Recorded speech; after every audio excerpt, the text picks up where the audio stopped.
Donc, nous poursuivons sur l'étude du passage d'Apocalypse chapitre 1, verset 19, verset 20.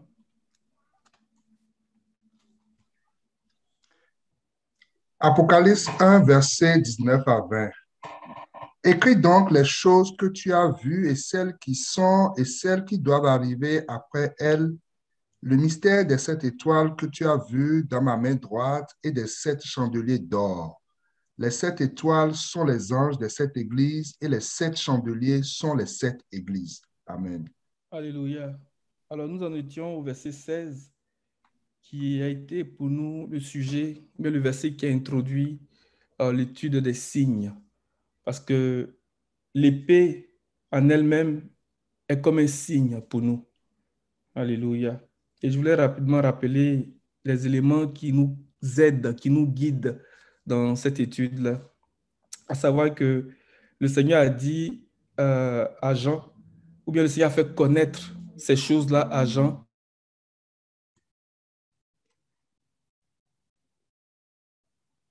Nous suivons les signes et les symboles.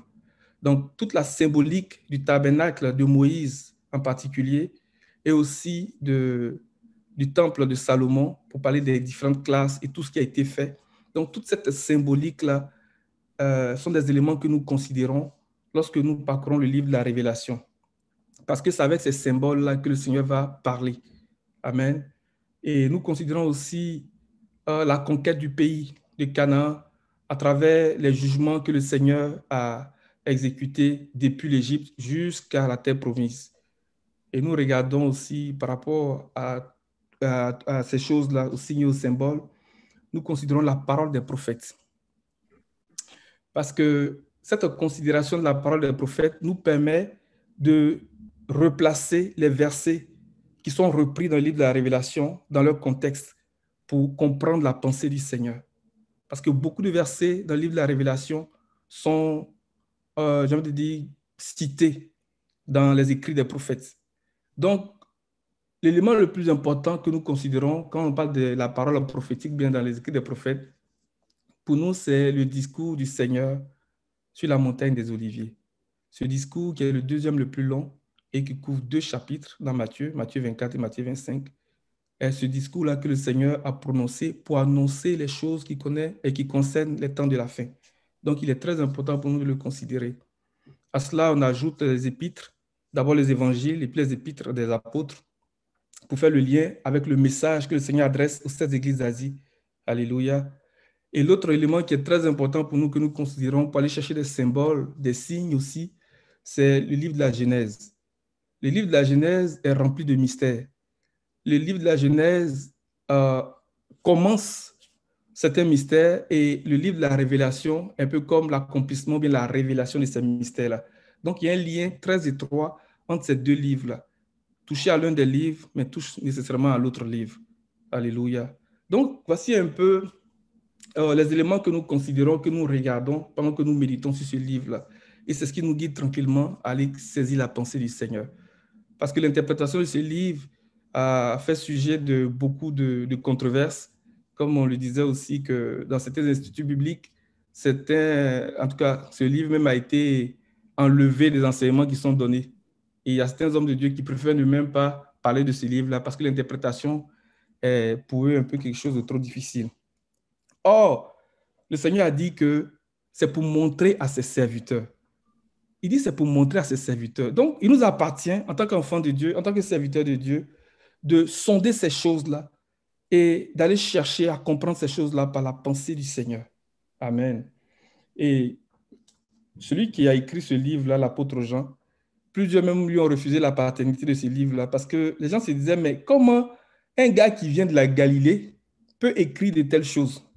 Alléluia. Mais ce qu'ils avaient oublié, c'est que Jean a écrit ces paroles-là sous la dictée du Seigneur. C'est le Seigneur qui lui a dit les paroles et puis il a écrit ces paroles-là. Alléluia. Donc même si on vient de la Galilée, le Seigneur peut nous donner la capacité de comprendre ces livres-là. Amen. C'est le livre de la rédemption. Alors nous poursuivons dans l'étude du ministère de l'épée flamboyante en considérant le passage de Genèse 3, le verset 23 et verset 24. On va lire dans la version française courant. Non, Semeur, pardon.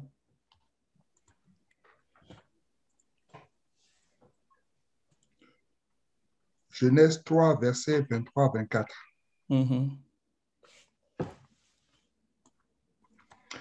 Alors l'Éternel Dieu le chassa du jardin d'Éden pour qu'il travaille le sol d'où il avait été tiré. Après avoir chassé l'homme, il posta des chérubins à l'est du jardin d'Éden avec une épée flamboyante, tournoyant en tous sens pour barrer l'accès de l'arbre de la vie. Que le Seigneur bénisse sa parole. Alors voici un peu la situation à laquelle l'homme est confronté après la chute, après le péché. Et la semaine dernière, on avait vu que Dieu avait établi Adam comme un modèle de perfection. Il n'était pas l'exacte représentation de la perfection, c'est-à-dire qu'Adam n'avait pas encore atteint la perfection, il n'était pas encore accompli dans la divinité, mais il était un modèle, une représentation de la perfection par sa grande sagesse et par sa parfaite beauté. Et Adam a corrompu sa sagesse, il est tombé. Alléluia. Adam, que Dieu avait pris comme une colonne, n'a pas pu garder sa position, n'a pas pu garder ce statut-là dans lequel le Seigneur l'avait placé et il est tombé. Et le Seigneur nous appelle aujourd'hui à être des colonnes dans sa maison, mais lesquelles ne pourront plus en sortir. Et c'est ça notre espérance aussi aujourd'hui, parce que c'est l'une des promesses que le Seigneur fait à l'église de Philadelphie. Il dit, je ferai de toi une colonne dans ma maison et j'écrirai sur toi le nom de mon Dieu, la ville de mon Dieu, ainsi que mon nom nouveau. Il y a beaucoup de mystères là-dedans. Et tu n'en sortiras plus. Alléluia. Alors, pour comprendre un peu ce passage de Genèse 3, 23 à 24, là, nous allons l'associer au passage de Exode 26 à partir du verset 31.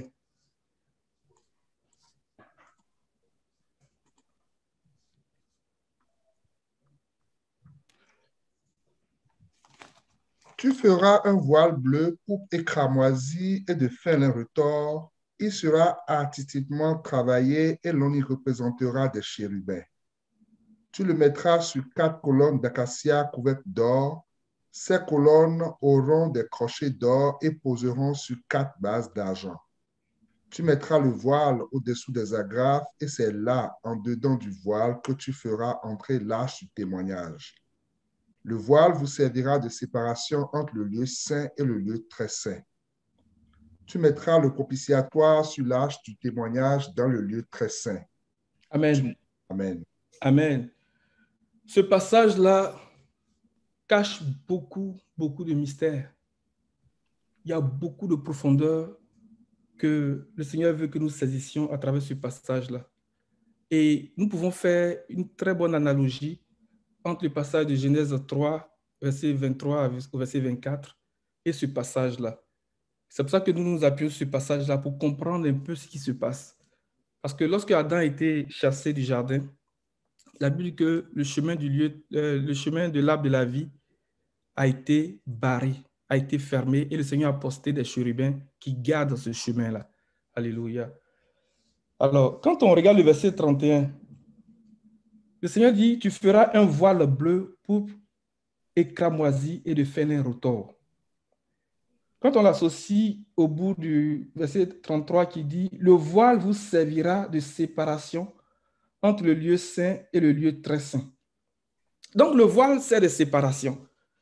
Mais cette séparation évoque pour nous un message que nous allons chercher dans la signification, bien dans la symbolique des différentes couleurs qui sont là.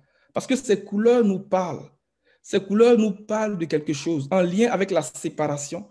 C'était vraiment une séparation, mais en même temps, c'est une séparation qui s'applique à nous, quelque chose que le Seigneur veut que nous exprimions, que nous manifestions dans notre attitude, dans notre cheminement avec lui. Notre parcours dans la divinité est un parcours de séparation de tout ce qui souille notre esprit et notre corps, jusqu'à ce que nous parvenions à l'accomplissement, jusqu'à ce que nous achevions notre divinité en lui. Amen. Donc, de quoi nous parle le bleu? De quoi nous parle le pourpre, le cramoisi et le fin lin retors? Comme je le disais déjà, il y a beaucoup de significations, beaucoup de mystères qui sont cachés dans ce passage-là. Il est peut-être petit, mais il y a beaucoup de choses que le Seigneur veut nous révéler dans ces choses-là. On va prendre encore le temps de parler un peu de ces couleurs-là. Donc, pour parler du bleu, en lien avec le passage de Nombre, chapitre 15, verset 37 au verset 41. Mais gardons à l'esprit que le voile nous parle de la séparation. Donc, mettons séparation en lien avec le bleu. Le Seigneur veut qu'on se sépare de quoi? Alléluia. Je ne vais pas trop faire de commentaires sur ces passages-là, mais je pense qu'en les lisant, ça va nous aider à comprendre un peu la pensée du Seigneur à travers ces différentes couleurs-là, en lien avec la séparation. Vas-y, mon frère. Nombre 15. Verset. 37 au verset 41.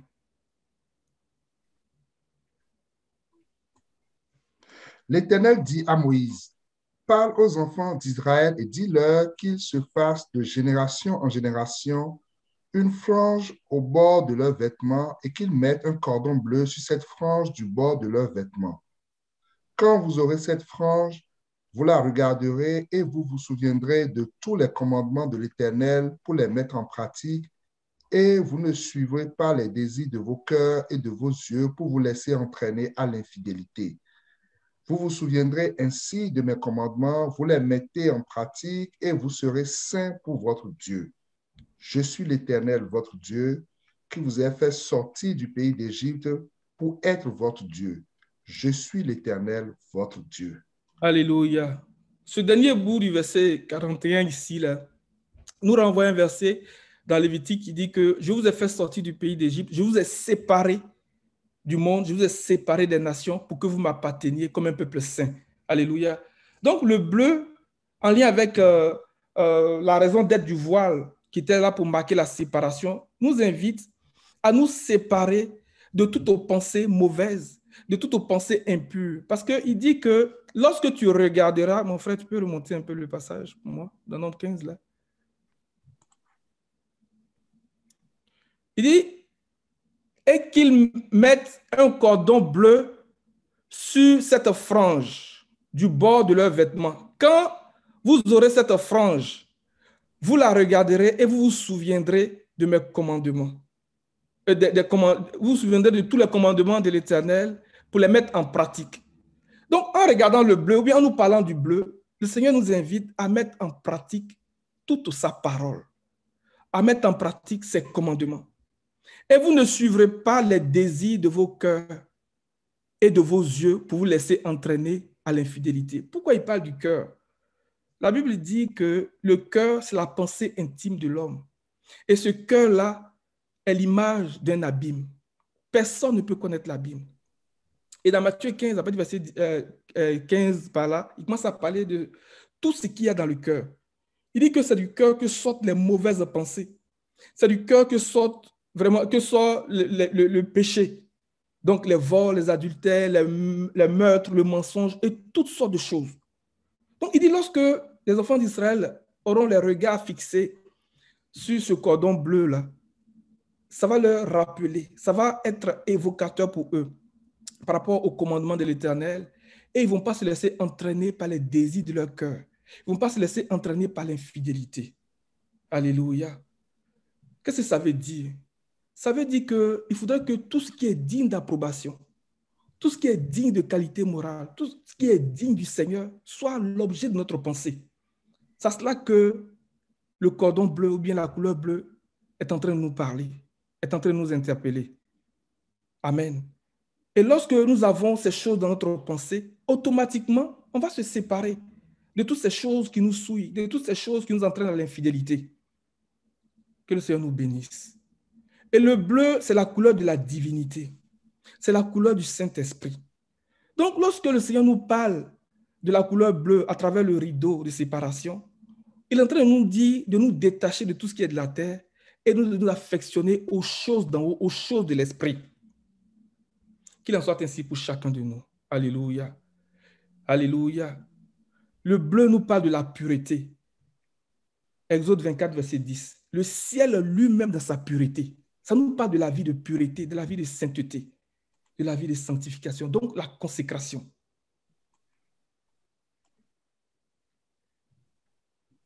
Vas-y, mon frère, tu peux lire. Il vit le Dieu d'Israël sous ses pieds. C'était comme un ouvrage de saphir transparent, comme le ciel lui-même dans sa pureté. Alléluia. On va s'arrêter là pour le bleu. Il dit, tu feras un voile bleu, pourpre et cramoisi.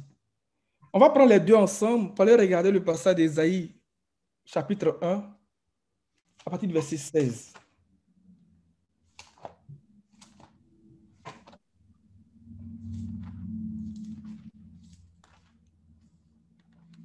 Tu peux lire, mon frère, si tu as trouvé.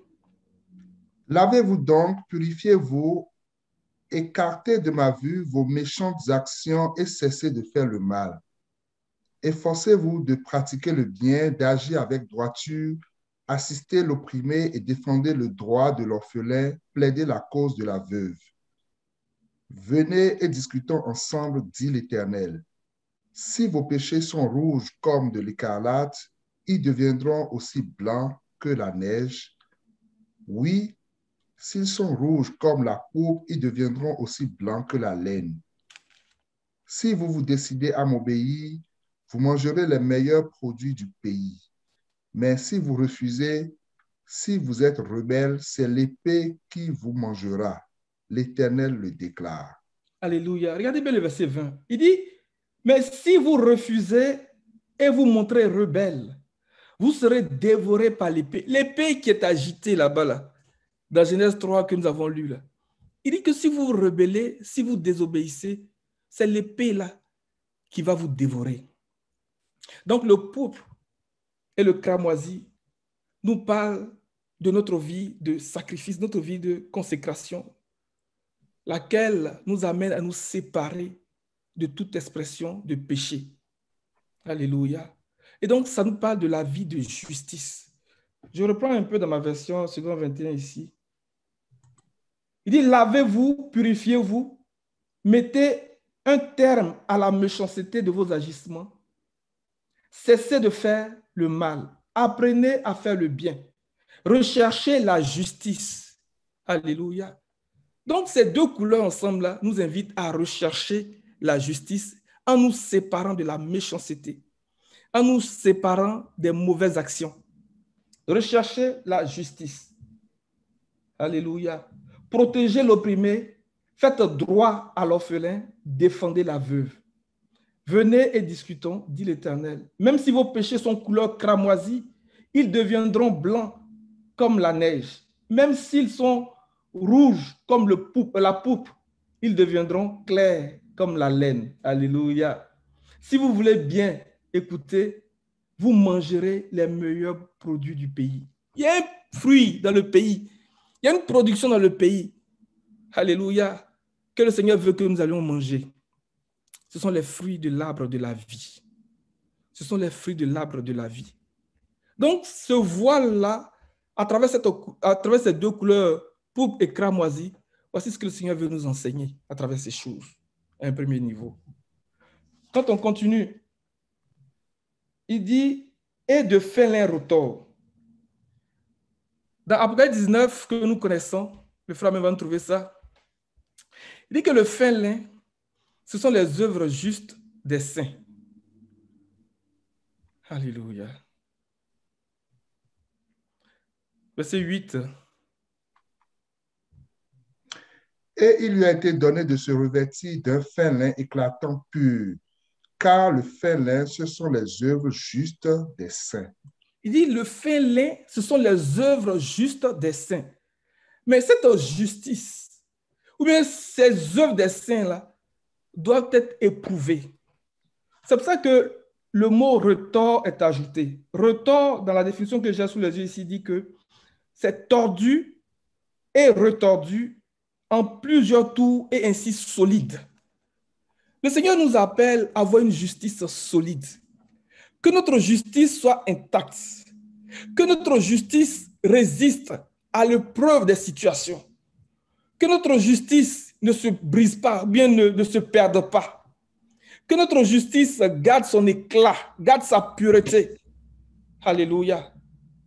Le fin lin, ce sont les œuvres justes des saints, mais tordues et retordues en plusieurs tours et ainsi solides. À travers le voile, le Seigneur nous amène, nous invite à nous séparer de tout ce qui nous souille, mais dans une justice qui est intacte, dans une justice qui est solide, à l'épreuve des situations, à l'épreuve des intempéries. Alléluia. Que le Seigneur nous bénisse. Mais ces quatre couleurs aussi nous parle des attributs du Seigneur. Et nous faisons le lien avec les 4 évangiles. Amen. Matthieu qui nous parle du Seigneur dans sa royauté. Marc qui nous parle du Seigneur dans le sacerdoce, dans son service. Luc qui nous parle du Seigneur dans sa perfection en tant qu'homme. Et Jean qui nous parle du Seigneur dans sa divinité. C'est ce que nous voyons à travers les 4 évangiles. Donc, ces 4 couleurs aussi nous parlent des attributs du Seigneur. Alléluia. Donc, à travers ce voile-là, à travers ces 4 couleurs, le Seigneur est en train d'annoncer quelque chose. Il est en train de parler de quelque chose. Donc, le Seigneur en tant que roi, en tant que sacrificateur, en tant que parfait homme, en tant que Dieu. Et nous recherchons ces choses-là. Alléluia. Il sera fait, seront l'art du brodeur, et l'on y représentera des chérubins. Mais l'art du brodeur, c'est quoi? L'art du brodeur, c'est une vertu de l'esprit. C'est une vertu de l'esprit. Allons-y regarder un peu un aperçu d'un brodeur à travers l'histoire de la femme vertueuse dans Proverbe 31, à partir du verset 10. Et nous allons retrouver les mêmes couleurs là-bas. Mais regardez un peu ce qu'elle fait, cette femme-là. Alléluia. Proverbe 31, à partir du verset 10. Qui peut trouver une femme vertueuse? Elle a bien plus de valeur que les perles. Le cœur de son mari a confiance en elle et les produits ne lui feront pas défaut. Elle lui fait du bien et non du mal tous les jours de sa vie. Elle se procure de la laine et du lait et travaille d'une main joyeuse. Verset 13, regardez bien le verset 13. Elle se procure de la laine et du lin. Elle travaille d'une main joyeuse. Alléluia. Donc déjà, à travers ces choses-là, il y a un élément qui ressort, la joie. Pourquoi on parle de joie? Parce que ces couleurs-là aussi nous parlent des attributs du royaume. La justice de Dieu, ce n'est pas le manger, le boire. Alléluia. Ou bien le royaume de Dieu, ce n'est pas le manger, le boire. C'est la justice, la paix et la joie par le Saint-Esprit. La couleur bleue, le Saint-Esprit. Continue encore, mon frère. Verset 14. Elle est comme un navire marchand. Elle amène son pain de loin. Elle se lève lorsqu'il est encore nuit et elle donne la nourriture à sa maison et la tâche à ses servantes. Elle pense à un champ et elle l'acquiert. Du fruit de son travail, elle plante une vigne. Elle ceint de force ses reins et elle affermit ses bras. Elle sent ce qu'elle gagne est bon. Elle sent que ce qu'elle gagne est bon. Sa lampe ne s'éteint point pendant la nuit. Elle met la main à la quenouille et ses doigts tiennent le fuseau. Amen. Le verset 13 et le verset 19 que tu viens de lire, là, dans ma version ici dit, elle file elle-même la laine. Elle tisse elle-même ses habits. Qui peut trouver une femme vertueuse? Est-ce que le Seigneur peut trouver dans l'Église de Québec des personnes de vertu? Alléluia. Verset 20. Elle tend la main au malheureux, elle tend la main à l'indigent. C'est ce qu'on a lu un peu dans Ésaïe 1 qu'on a lu là. Il dit que poursuivez la justice, faites droit à l'orphelin, à la veuve, défendez celui qu'on opprime. La femme vertueuse, elle est en train de broder, elle est en train de tisser elle-même la laine. Continue encore, mon frère. Elle ne craint pas la neige pour sa maison, car toute sa maison est vêtue de cramoisi. Toute sa maison est vêtue de cramoisi. La couleur du sacerdoce, la couleur du sacrifice, la couleur du service. Alléluia. Moi et ma maison, nous servirons l'Éternel. Moi et ma maison seront vêtus de cramoisi. Verset 22. Elle se fait des couvertures, elle a des vêtements de fin lin et de pourpre. Son mari est considéré aux portes lorsqu'il siège avec les anciens du pays. Elle fait des chemises et les vend et elle livre des ceintures aux marchands. Elle est revêtue de force et de gloire et elle se rit de l'avenir. Attends un peu. Le verset 25, je vais lire dans ma version pour faire le bout avec le verset 22. Je reprends le verset 22 et le verset 25 dans ma version ici. Le verset 22 dit, elle se fait des couvertures. Elle a des habits en fin lin et en pourpre. Verset 25. La force et l'honneur, voilà ce qui l'habille. Donc, le fin lin et le pourpre, là, c'est ça qu'il est en train de dire ici. Il dit que la force et l'honneur, voici ce qui l'habille. Elle rit en pensant à l'avenir. Que le Seigneur nous revêt ce matin de fin lin et de pourpre, de force et d'honneur, au nom de Jésus. Les couleurs de la divinité, les couleurs de la perfection, les couleurs du sacrifice, les couleurs de la royauté. Le pourpre, c'est la couleur de la royauté. Le pourpre nous parle de la richesse. Je vais vous lire une définition aussi que j'ai par rapport au pourpre. Quand on va dans Acte 16, verset 14, parlant de Lydie, la Bible dit que cette femme était une marchande de pourpre. Alléluia. Acte 16, verset 14. Il dit le pourpre est une substance colorante extraite de mollusques utilisée pour teindre des étoffes et des vêtements chers. Alléluia. Des vêtements dignes de la royauté. Des vêtements de la royauté. Que le Seigneur nous donne d'être comme Lydie. Elle était une marchande de pourpre. Amen. Alléluia. Donc, lorsque nous avons le pourpre, nous sommes habillés de pourpre, de cramoisi dans ces couleurs-là, on fait comme Lydie. Tu peux lire le passage, s'il te plaît? Acte 16, verset 14. L'une d'elles, nommée Lydie, marchande de pourpre de la ville de Thyatire, était une femme craignant Dieu et elle écoutait.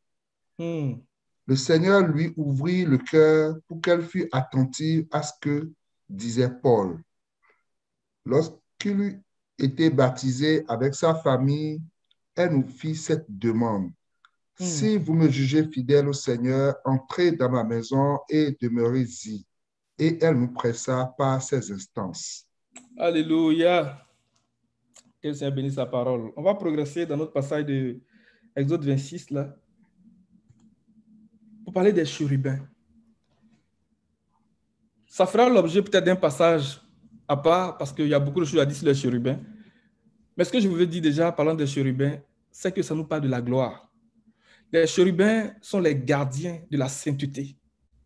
Les chérubins sont les gardiens de la parole prophétique.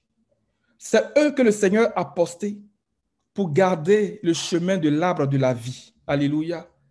Avant que Adam ne soit chassé, comme on le voyait la semaine passée, la Bible dit qu'il avait mis près de lui un chérubin aux ailes déployées, un chérubin protecteur.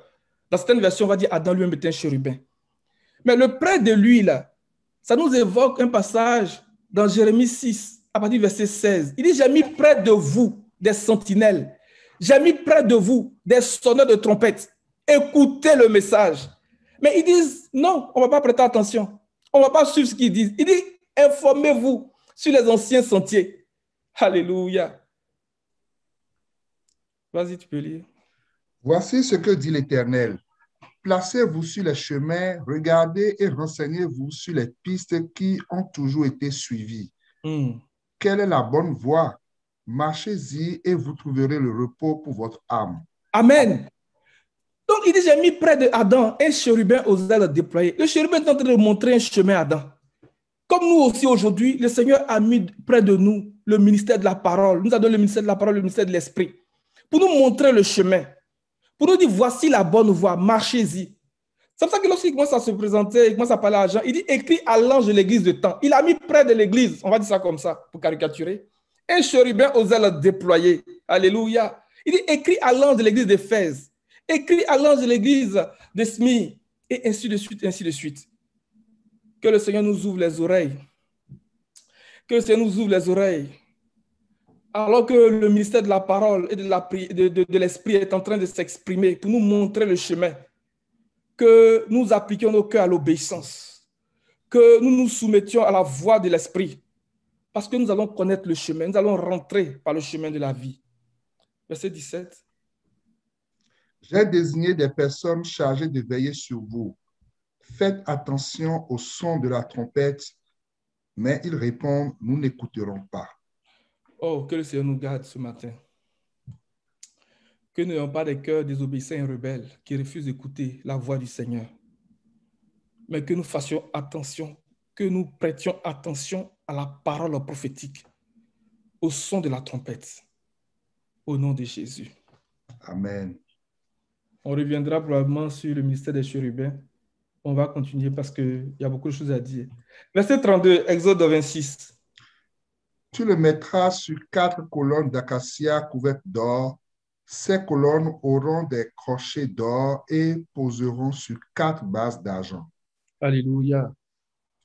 On voyait que le bois d'acacia est une préfiguration, est une image de la condition de l'homme sans Dieu, de la condition de l'homme déchu. Parce que le bois d'acacia est un bois épineux, est un bois rempli d'épines et de ronces, est un bois qui n'a pas de forme à cause des aléas climatiques du désert.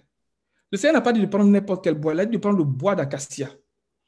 Ce bois d'acacia dans le désert, dès qu'il sort de la terre, les grands vents, les tempêtes font qu'il ne peut pas grandir et avoir une forme, j'allais dire, droite, normale, facile à travailler. C'était un bois sans forme, un bois difficile. Et ça représente la condition de l'homme sous la puissance du diable. Ça représente la condition de l'homme déchu, en proie aux difficultés de la vie, en proie aux souffrances de la vie, en proie aux maladies, à toutes sortes de choses que vous savez. Mais le Seigneur a dit aux artisans, Bethsalil et Oliab, dans l'esprit lequel il avait mis la sagesse et l'intelligence, le conseil et la puissance, la connaissance et la crainte de Dieu. Il a dit ce bois-là, il ne faut pas le couper. Il faut le déraciner. Il faut le travailler jusqu'à ce que tu en obtiennes une planche. Alléluia. Pour faire le temple. Et lorsque tu vas obtenir la planche, tu vas recouvrir cette planche-là d'or. L'or nous parle de la nature divine. L'or nous parle de la divinité. Et c'est avec ces planches-là que tu vas faire le tabernacle, c'est-à-dire le lieu saint, le lieu très saint, et aussi la cour, le parvis. Mais la disposition dans le temple était telle que les bois, mais les planches ne devaient pas être superposées les unes sur les autres. Les planches devaient toutes avoir la même hauteur et être posées les unes à côté des autres. C'est comme ça que le Seigneur nous place dans sa maison. Nous sommes tous frères. Alléluia. Nous sommes tous frères. Donc, le Seigneur nous prend de la puissance du diable. On va lire dans Colossiens 1. D'abord, on va lire dans Galates 1, verset 4. Galates 1, à partir du verset 1 jusqu'au verset 4, mais c'est verset 4 qu'on cherche. Et puis après, on va lire Colossiens 1. De la part de Paul, vas-y. De la part de Paul, apôtre établi non par des hommes ni par l'intermédiaire d'un homme, mais par Jésus-Christ et par Dieu le Père qui l'a ressuscité, et de tous les frères qui sont avec moi aux églises de la Galatie.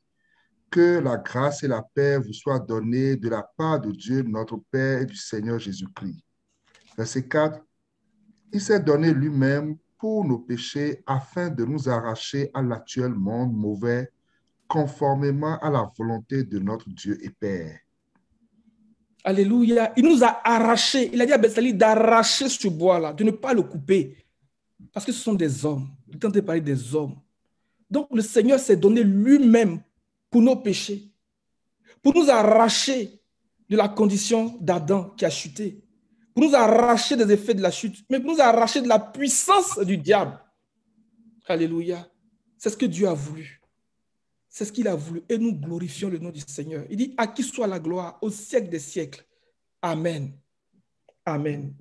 Dans Colossiens 1, le verset 13, je saute rapidement, il dit, il nous a délivrés de la puissance des ténèbres et nous a transportés dans le royaume de son Fils bien-aimé, en qui nous sommes rachetés, pardonnés de nos péchés. Alléluia. Il nous a délivrés de la puissance du diable. Donc, lorsque le Seigneur suscite l'apôtre Paul, il dit à Paul que je t'envoie vers les Juifs et les non-Juifs pour faire un travail dans Acte 26. On va aller lire ça. C'est pour ça que nous devons glorifier le nom du Seigneur, parce que le Seigneur a fait un grand travail. Alléluia. Acte 26 à partir du verset 17. Je t'ai choisi du milieu de ce peuple et du milieu des païens vers qui je t'envoie, afin que tu leur ouvres les yeux pour qu'ils passent des ténèbres à la lumière et de la puissance de Satan à Dieu, pour qu'ils reçoivent par la foi en moi le pardon des péchés et l'héritage avec les sanctifiés. Alléluia. Je t'ai choisi du milieu de ce peuple. Il a choisi Beth-Salil et Oliab. Il a dit à Moïse, des dieux enfants d'Israël, il dit, sachez que j'ai choisi Beth-Salil et Oliab. Sachez que j'ai choisi. Donc, c'est le travail des ministères. Alléluia. C'est le travail du Saint-Esprit. À travers les ministères, comment le Seigneur opère pour nous arracher de la puissance du diable. Je t'ai choisi du milieu de ce peuple et des nations vers qui je t'envoie. Je t'envoie leur ouvrir les yeux pour qu'ils passent. Il faut que notre intelligence s'ouvre, les amis. Il faut que notre compréhension des privilèges de notre héritage s'ouvre. Il faut qu'on puisse comprendre ces choses. Il dit que pour leur ouvrir les yeux afin qu'ils... Donc, il y a une conséquence. Que le Seigneur nous ouvre l'esprit, qu'il nous ouvre les yeux, que nous comprenions ce qu'il est en train de faire. Afin que tu leur ouvres les yeux. Parce que les ténèbres de l'ignorance nous maintiennent dans une forme d'esclavage. Nous maintiennent sous la domination du diable. Le Seigneur a payé le prix. Nous ne devons rien au diable. Nous ne devons rien au diable. Et le Seigneur donne l'autorité de marcher sur les serpents, sur les scorpions, sur toute la puissance du diable. Je vais vous partager ce témoignage de quelqu'un qui je parlais ce vendredi, qui a son frère qui a cessé de parler à l'âge de 4 ans et qui a 59 ans aujourd'hui et qui est chrétien, de ce qu'il me disait, mais qui ne lit pas la Bible. J'ai dit, mais si tu ne lis pas, comment tu peux savoir que Dieu a payé le prix, que tu ne dois rien au diable, que tu peux prendre autorité sur cette situation? Ton frère qui a cessé de parler, on chasse cet esprit-là, il va parler au nom de Jésus. Au point que les hommes ont rendu cet homme-là impuissant, pour ne pas qu'il puisse procréer.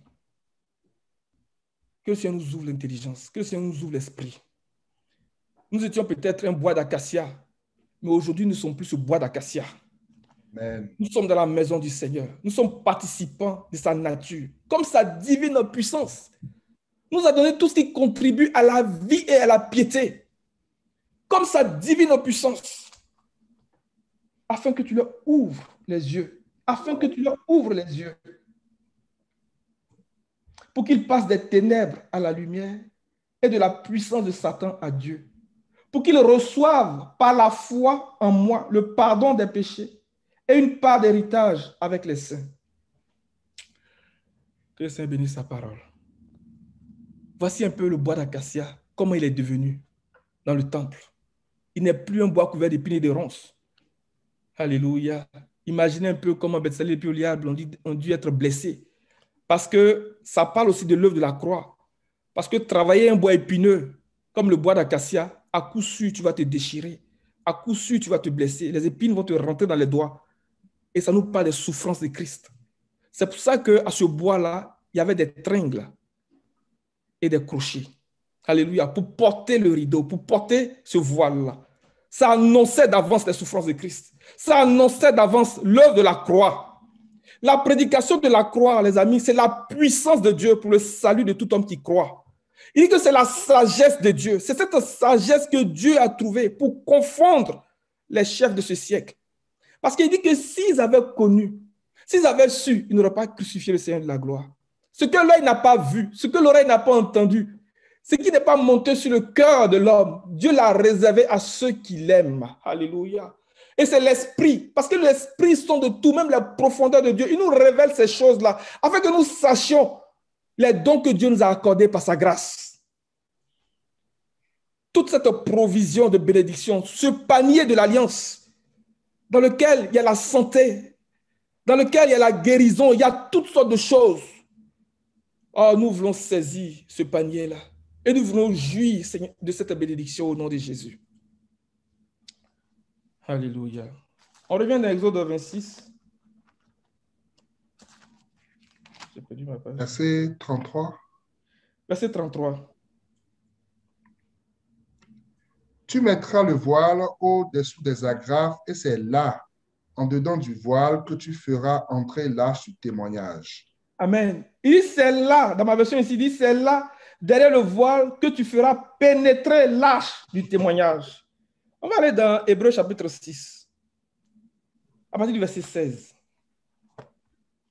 Il dit que c'est là que tu feras pénétrer. Alléluia. Or, les hommes jurent par celui qui est plus grand qu'eux, et le serment est une garantie qui met fin à tous leurs différends.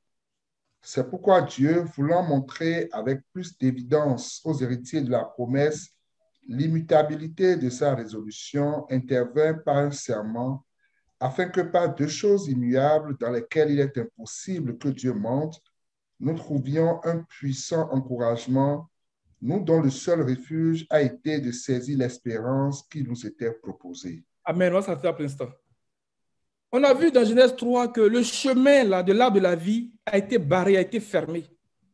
Et ce voile-là dont nous sommes en train de parler était une image pour nous montrer un peu le travail que Dieu est en train de faire, pour nous permettre d'avoir accès à l'arbre de la vie.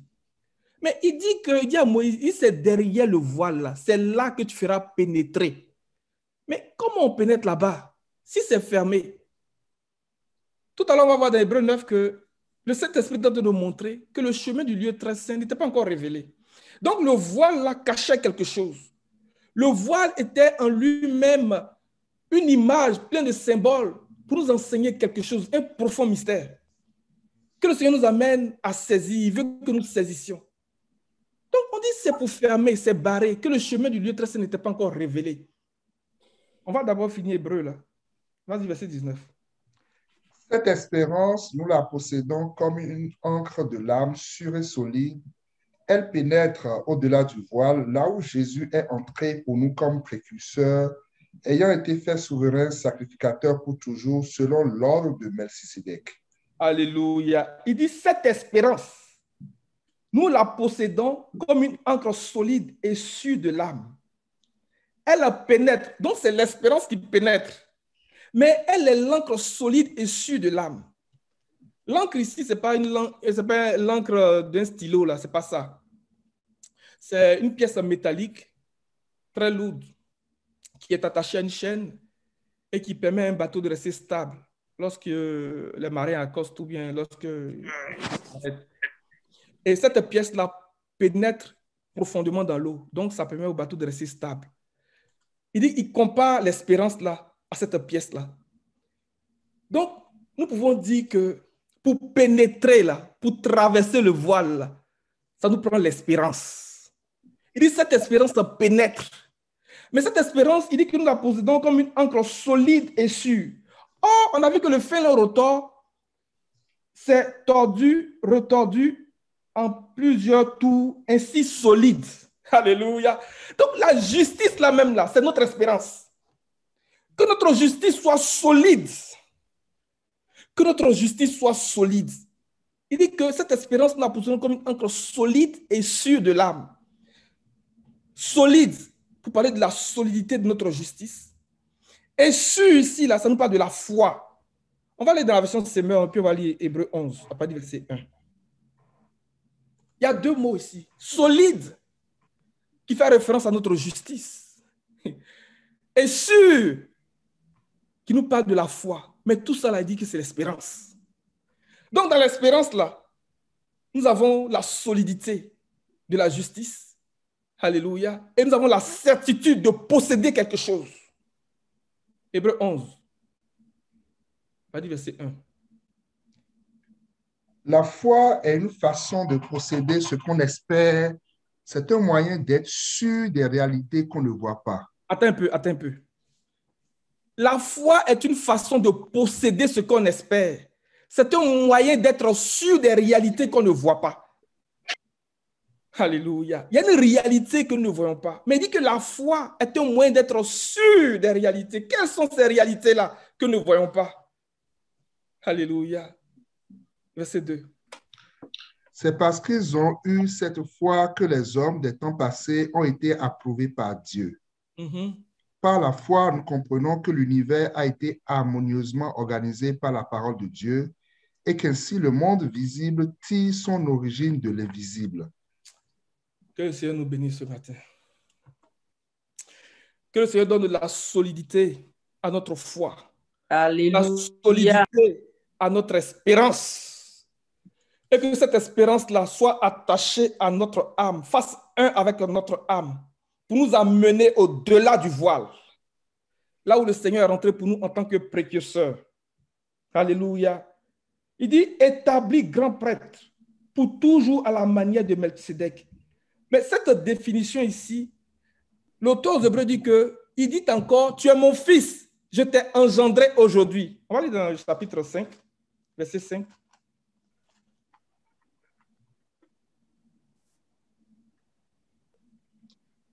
Hébreux 5, verset 5. Et Christ ne s'est pas non plus attribué la gloire de devenir souverain sacrificateur, mais il la tient de celui qui lui a dit. Attends un peu. Il dit il ne s'est pas attribué la gloire. Donc, être souverain sacrificateur de Dieu, être souverain sacrificateur à la manière de Melchisédek, c'est une gloire. Le Seigneur veut qu'on rentre dans la gloire, qu'on pénètre au-delà du voile. Là où Christ est rentré pour nous en tant que précurseur, il dit que c'est notre gloire. Continue, finis ta lecture, s'il te plaît. Tu es mon fils, je t'ai engendré aujourd'hui. Donc, Amen. Alléluia. Donc, dit qu'il a été établi, ou bien il est établi grand prêtre pour toujours à la manière de Melchisédek. Ça veut dire, tu es mon fils, je t'ai engendré aujourd'hui. Mais ça, c'est la résurrection des morts qu'il a établi dedans. C'est ce que Paul nous dit dans Romains chapitre 1, verset 4. Il a été déclaré fils de Dieu par la puissance de la résurrection. Alléluia. Et c'est à cela que le Seigneur nous appelle. Et le Seigneur veut qu'on pénètre au-delà du voile. Exode 26, le verset 33 de Nebo dit que c'est là, derrière le voile, que tu feras pénétrer l'arche du témoignage. Hébreux 6, verset 19. Cette espérance, nous la possédons comme une ancre solide et sûre. Donc solide, notre justice soit solide, de fin lin retors. Alléluia. Tordu et retordu, et ainsi solide. Sûr, pour parler de la foi, c'est un moyen d'être sûr des réalités que nous ne voyons pas. C'est une façon de posséder. Lorsque le Seigneur a appelé le patriarche Abraham, et puis lui a dit, Abraham a commencé à dire, Seigneur, je m'en vais sans enfant, et puis c'est Eliezer de Damas qui sera mon héritier. Le Seigneur a dit, non, viens, je vais te montrer quelque chose. Genèse chapitre 15, verset 5, verset 6. Il dit, regarde les étoiles, si tu peux les compter. Alléluia. Parce que personne ne peut compter les étoiles. En fait, c'est un miracle, c'est un prodige. Parce que dans le psaume 147, la Bible dit que le Seigneur appelle toutes les étoiles et à chacune de ces étoiles-là, il leur donne un nom. Lui seul, il peut faire ça. Il dit, si tu peux les compter, pour dire qu'aux yeux des hommes, c'est impossible. Donc le Seigneur fait ressortir une impossibilité que l'esprit humain, que la nature humaine ne peut pas saisir.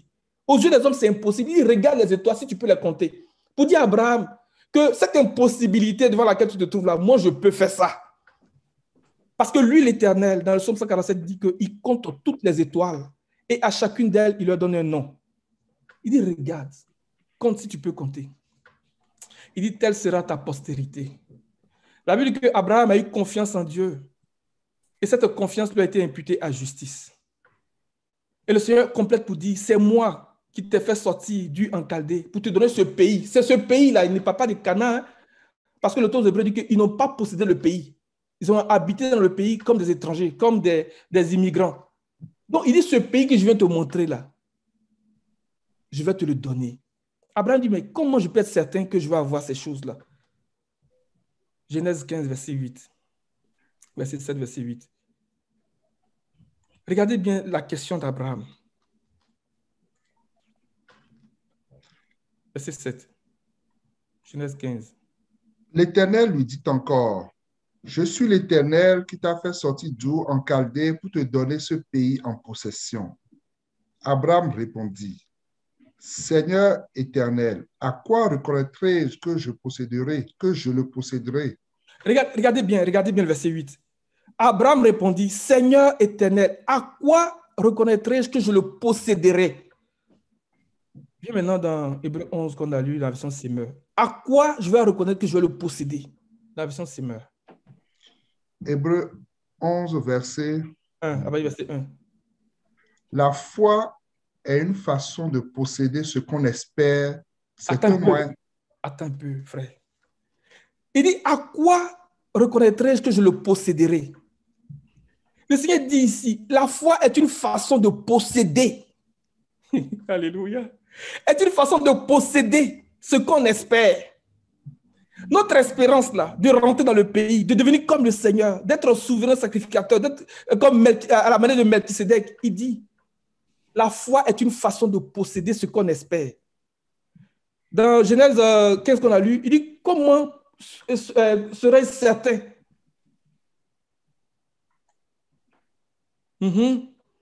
À quoi reconnaîtrai-je que je le posséderai? Est-ce que tu as une autre version? Oui. Même regarde la version seconde 21 ou... Verset 8. Abraham répondit, Seigneur éternel, à quoi reconnaîtrai-je que je le posséderai? Et la version Semeur. Seigneur Dieu, répondit Abraham, comment aurais-je la certitude que je le posséderai? Viens dans Hébreu 11 maintenant. Semeur toujours. La foi est une façon de posséder ce qu'on espère. C'est un moyen d'être sûr des réalités qu'on ne voit pas. Alléluia. À quoi est-ce que j'aurai la certitude? Il dit la foi, c'est un moyen d'être sûr. Sûr pour parler de la certitude. Des réalités qu'on ne voit pas. Que le Seigneur donne la solidité à notre foi. Comme cette encre-là. Et qu'elle soit attachée à notre âme. Pour nous amener au-delà du voile. Là où le Seigneur est rentré pour nous en tant que précurseur. Et là où il a été établi pour nous, souverain sacrificateur, à la manière de Melchisédek. Donc, il veut dire, tu es mon fils, je t'ai engendré aujourd'hui. Donc, les fils que le Seigneur est en train de monter à Abraham, là, les fils de la résurrection, c'est un corps de sacrificateur, c'est un corps de prêtre, mais pas n'importe quel prêtre, des prêtres rois. Alléluia. C'est pour ça qu'il va dire à Sarah, de toi va sortir un peuple de rois, mais ce n'est pas n'importe quel peuple. Ce n'est pas la foi, ce n'est pas l'espérance, ce n'est pas l'amour. Que le Seigneur donne la solidité et la certitude à notre espérance. Au nom de Jésus. Amen. On va faire du chemin encore. Quand on va dans Hébreu, pour parler toujours du voile, Hébreu 9, on va lire du verset 1 au verset 8.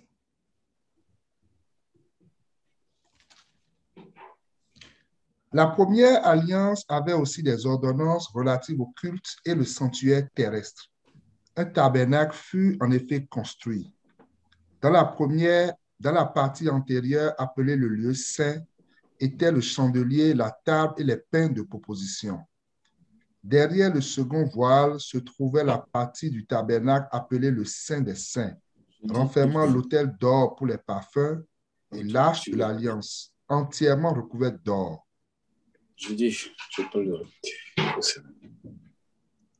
Il y avait dans l'arche un vase d'or contenant la manne, la verge d'Aaron qui avait fleuri et les tables de l'alliance. Au-dessus de l'arche étaient les chérubins de la gloire couvrant de leur ombre le propitiatoire. Ce n'est pas le moment de parler en détail là-dessus. Verset 6. Or, ces choses étant ainsi disposées, les sacrificateurs qui font le service entrent en tout temps dans la première partie du tabernacle. Et dans la seconde, le souverain sacrificateur seul entre une fois par an, non sans y porter du sang qu'il offre pour lui-même et pour le péché du peuple. Verset 8. Le Saint-Esprit montrait par là que le chemin du lieu très saint n'était pas encore ouvert tant que le premier tabernacle subsistait. Amen. Alléluia. Le verset 8 est très puissant. Le Saint-Esprit montrait par là que le chemin du lieu très saint n'était pas encore ouvert tant que le premier tabernacle subsistait. Mais de quoi est-ce qu'il parle lorsqu'il parle du premier tabernacle? Est-ce qu'il parle du tabernacle de Moïse physiquement ou bien il parle d'autre chose? Donc, allons-y, écoutez bien ce que le Seigneur a dit dans Exode 25, verset 8 et verset 9. Et puis, on va comprendre ce qu'il est en train de dire.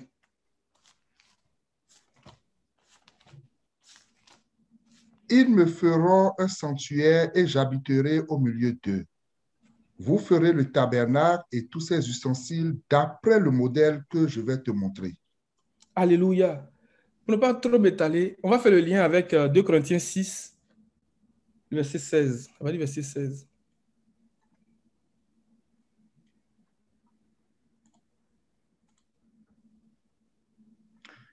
Quel rapport y a-t-il entre le temple de Dieu et les idoles? Car nous sommes le temple du Dieu vivant, comme Dieu l'a dit. J'habiterai et je marcherai au milieu d'eux. Je serai leur Dieu et ils seront mon peuple. Regardez le verset 16.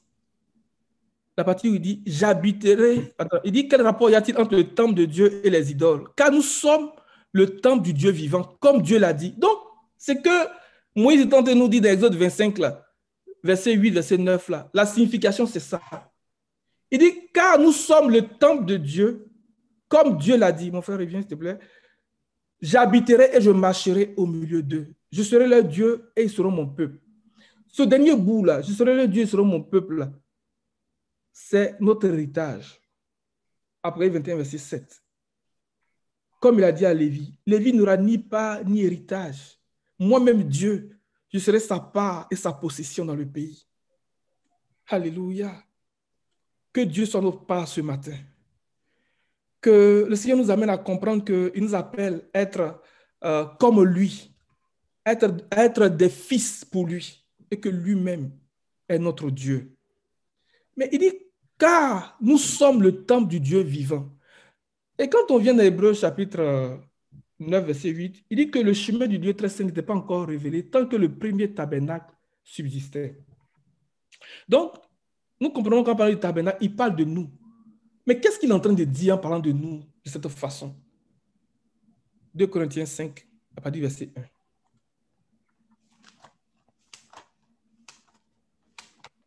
Nous savons en effet que si cette tente où nous habitons sur la terre est détruite, nous avons dans le ciel un édifice qui est l'ouvrage de Dieu, une demeure éternelle qui n'a pas été faite de main d'homme. Ça devient intéressant. Nous savons en effet que si notre habitation terrestre, dans Hébreux 9 qu'on a lu, on dit un tabernacle terrestre avait été édifié. Alléluia. Le Seigneur nous appelle à quitter la nature du terrestre pour porter l'image du céleste, mais dans une justice intacte. Alléluia. Dans une assurance solide et certaine, dans une espérance solide et certaine, les amis. Il dit, si cette tente-là est détruite, nous avons une habitation auprès de Dieu. Il dit que le chemin du lieu très saint n'était pas encore révélé. Ça dit qu'on n'est pas encore rentré dans l'état où on devient comme le Seigneur est rentré là. Il dit qu'il a été fait souverain sacrificateur à la manière de Melchisédek. Tant que ce premier tabernacle, tant que cette nature terrestre n'est pas engloutie par la vie. C'est à cela que le Seigneur nous appelle. Quitter l'image du terrestre pour porter l'image du céleste. Quand on lit bien 2 Corinthiens 5, il dit que nous avons dans le ciel un édifice qui est l'œuvre de Dieu, une habitation éternelle qui n'est pas faite par la main de l'homme. Allons-y dans Jean 14, à partir du verset 1. Les gars, je sais que j'ai débordé un peu, mais je vais m'arrêter là et puis on reprendra la semaine prochaine. Que votre cœur ne se trouble point. Croyez en Dieu et croyez en moi. Il y a plusieurs demeures dans la maison de mon Père. Si cela n'était pas, je vous l'aurais dit. Je vous ai préparé une place. Et lorsque je m'en serai allé et que je vous aurai préparé une place, je reviendrai et je vous prendrai avec moi afin que là où je suis, vous y soyez aussi. Vous savez où je vais et vous en savez le chemin. Vous savez où je vais et vous en savez le chemin. Parce qu'il a inauguré ce chemin pour nous au travers du voile, c'est-à-dire son propre corps. Il dit, vous en savez le chemin est révélé, le chemin est ouvert. Je suis rentré pour vous en tant que précurseur. Regardez comment j'ai fait et faites la même chose. Vous allez rentrer aussi. Mon frère, il faut relire bien le verset 4 là. Vous savez où je vais et vous en savez le chemin. Le chemin qui était fermé là-bas et qu'il est en train de nous enseigner à travers Moïse, il dit que ce chemin-là est ouvert. Ce chemin-là est révélé. Il a inauguré pour nous. Quand on parle d'inauguration, peut-être qu'on le verra la semaine prochaine, mais regardez, les hommes, quand ils veulent inaugurer quelque chose, il y a comme un ruban qui est là, et le jour de l'inauguration, celui qui doit inaugurer vient avec une paire de ciseaux et puis il déchire. Donc, on comprend la pensée de Hébreux 4, verset 12. La parole de Dieu est vivante et efficace. Elle est comme une épée acérée à 2 tranchants. Alléluia. Elle est vivante et efficace. Elle vient pour séparer âme et esprit, moelle et jointure. Il y a 2 niveaux dans ce verset.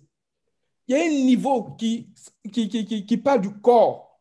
Donc, la moelle et la jointure, ça parle du corps, de la nature humaine. Et l'autre niveau, ça parle de l'esprit. Ça parle de ce qui est invisible, ce qu'on ne voit pas. Alléluia. Donc, il vient séparer. C'est l'image même parfaite de l'inauguration. Mais on va continuer d'abord dans Jean 14 là. Vous savez où je vais et vous en savez le chemin. Mais comme on est comme Thomas, on a des problèmes encore pour comprendre. Donc Thomas, regardez ce qu'il va dire. Thomas lui dit, Seigneur, nous ne savons où tu vas. Comment pouvons-nous en savoir le chemin? Oh, ce matin, que le Seigneur ouvre notre esprit, que nous ayons vraiment la révélation de la pensée du Seigneur, si nous nous posons la question comme Thomas. Thomas lui dit, Seigneur, nous ne savons pas où tu vas. Comment pouvons-nous en savoir le chemin? Verset 6. Jésus lui dit, je suis le chemin, la vérité et la vie. Alléluia. Continue. Nul ne vient au Père que par moi. Nul ne vient au Père que par moi. Jésus lui dit, c'est moi qui suis le chemin, la vérité et la vie. On ne vient au Père qu'en passant par moi. Nous voulons passer à travers le voile. Nous voulons passer par le chemin par lequel le Seigneur est passé, le chemin qu'il a inauguré pour nous, le chemin qu'il a ouvert pour nous. Alléluia. Ce chemin-là, c'est un état. Ne voyons pas un chemin physique. Ce chemin-là, c'est un état de justice. C'est un état de sainteté. C'est un état. Alléluia. Je suis le chemin, la vérité et la vie. Donc, ce même chemin-là est la vérité. Ce même chemin-là est aussi la vie. Alléluia. On va lire Hébreux 10, à verset 19, et puis je vais m'arrêter pour revenir la semaine prochaine pour continuer. Ainsi donc, frères, puisque nous avons au moyen du sang de Jésus une libre entrée dans le sanctuaire par la route nouvelle et vivante qu'il a inaugurée pour nous au travers du voile, c'est-à-dire de sa chair, et puisque nous avons un souverain sacrificateur établi sur la maison de Dieu, approchons-nous avec un cœur sincère, dans la plénitude de la foi, les cœurs purifiés d'une mauvaise conscience et le corps lavé d'une eau pure. Alléluia. Que le Seigneur bénisse sa parole. Je vais m'arrêter là parce que on est quand même avancé. La semaine prochaine, on reprendra ce bout-là pour aller chercher la pensée du Seigneur à travers l'inauguration de cette route-là. Que le Seigneur bénisse sa parole au nom de Jésus. Amen.